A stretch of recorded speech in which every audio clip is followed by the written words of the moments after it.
रब्बुल इज़्ज़त का दरवाज़ा कभी बंद नहीं होता, लेने वाले ही दरवाज़ा खटखटाना भूल जाते हैं। इस कायनात में सिर्फ अल्लाह की रहमत की दुकान ऐसी है जहाँ खरीदारी के लिए अगर जेब में कोई नेकी नहीं तो आप हाथों पे चंद सिक्के आंसू रख के जो चाहे खरीद लें। बेशक अल्लाह बड़ा मेहरबान और नहायत रहम वाला है। हजूर सल्लल्लाहु अलैहि वसल्लम ने फरमाया, तुम सबको कुरान पढ़ना चाहिए क्योंकि कुरान का पढ़ना गुनाहों का कफ़ारा और जहन्नम के खिलाफ ढाल होता है और अजाब से अमान दिलाता है। हज़रत आयशा रज़ियल्लाहु तआला अन्हा ने नबी करीम सल्लल्लाहु अलैहि वसल्लम से कहा, या रसूलुल्लाह सल्लल्लाहु अलैहि वसल्लम, हज़रत यूसुफ़ अलैहिस्सलाम को अल्लाह ने इतना प्यारा बनाया और आपको। तब हुज़ूर सल्लल्लाहु अलैहि वसल्लम मुस्कुरा पड़े और अचानक से ऐसा नूर टपका, हज़रत आयशा बेहोश हो गई। हुज़ूर सल्लल्लाहु अलैहि वसल्लम ने आंखों पे हाथ फेरते हुए कहा, आयशा ये तो एक झलक थी, अल्लाह ने मुझे 70 पर्दों में छुपा रखा है। आयतुल कुर्सी। आयतुल कुर्सी को सैयदुल कुरान कहा जाता है। आयतुल कुर्सी कुरान का बुलंद तरीन नुक्ता है। रसूल सल्लल्लाहु अलैहि वसल्लम खुदा आयतुल कुर्सी की तिलावत के वक्त मुस्कुराते रहते थे। आयतुल कुर्सी यरकान की बीमारी का इलाज है। जिस घर में इसे पढ़ा जाएगा शैतान 3 रोज़ तक उसके घर के करीब भी नहीं आएगा। जो वज़ू के बाद इसे पढ़ेगा इसे 40 साल की इबादत का सवाब दिया जाएगा।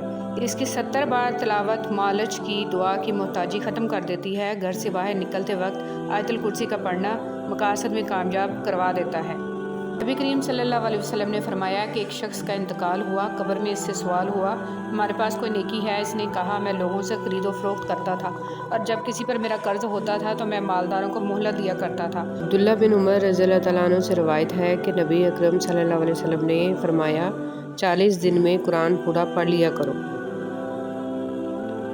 जहाँ मोहब्बत मोटी होती है वहाँ ऐप पतले पतले होते हैं और जहाँ मोहब्बत पतली होती है वहाँ ऐप मोटे मोटे होते हैं।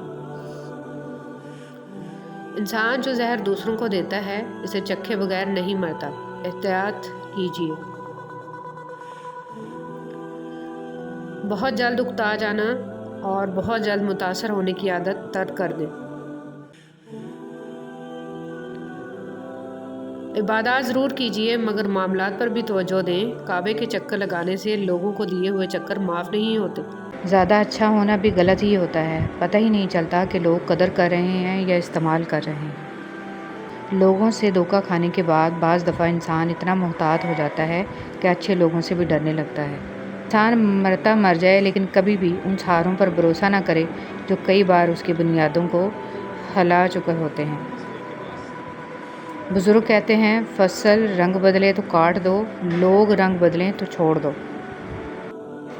हो सकता है आपको लगता हो कि अल्लाह ने आपको बहुत सारी ऐसी नेमतें नहीं दी जो दूसरों के पास हैं, लेकिन अल्लाह ने आपको बहुत सी ऐसी आजमाइशों से भी नहीं गुजारा जिससे दूसरे गुजर रहे हैं। अल्हम्दुलिल्लाह।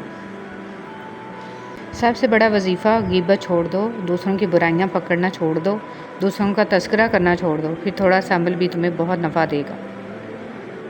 हौसला बुलंद होना चाहिए। अरूजो ज़वाल ज़िंदगी का हिस्सा हैं। कब्रिस्तान ऐसे लोगों से भरे पड़े हैं जो समझते थे कि दुनिया इनके बगैर चल नहीं सकती। एक दाना से किसी ने पूछा, मैं बहुत परेशान रहता हूँ, कोई हल बता दीजिए। दाना ने कहा, मुसीबत पर परेशान हो जाना इंसान के इंसान होने की दलील है, मगर परेशान रहना अल्लाह पर तवक्कल ना होने की दलील है। इसलिए परेशानी को रोग मत बनाओ, हमेशा कामयाब रहोगे। जो अच्छा लगे इसे गौर से मत देखें, कहीं ऐसा ना हो कि आपको इसमें कोई बुराई नज़र आ जाए। जो बुरा लगे इसे गौर से देखें, शायद कोई अच्छाई नज़र आ जाए। सिर्फ़ अल्लाह है जिससे जितना झुककर मोहब्बत मांगी जाए इतनी ही बुलंदी नसीब होती है।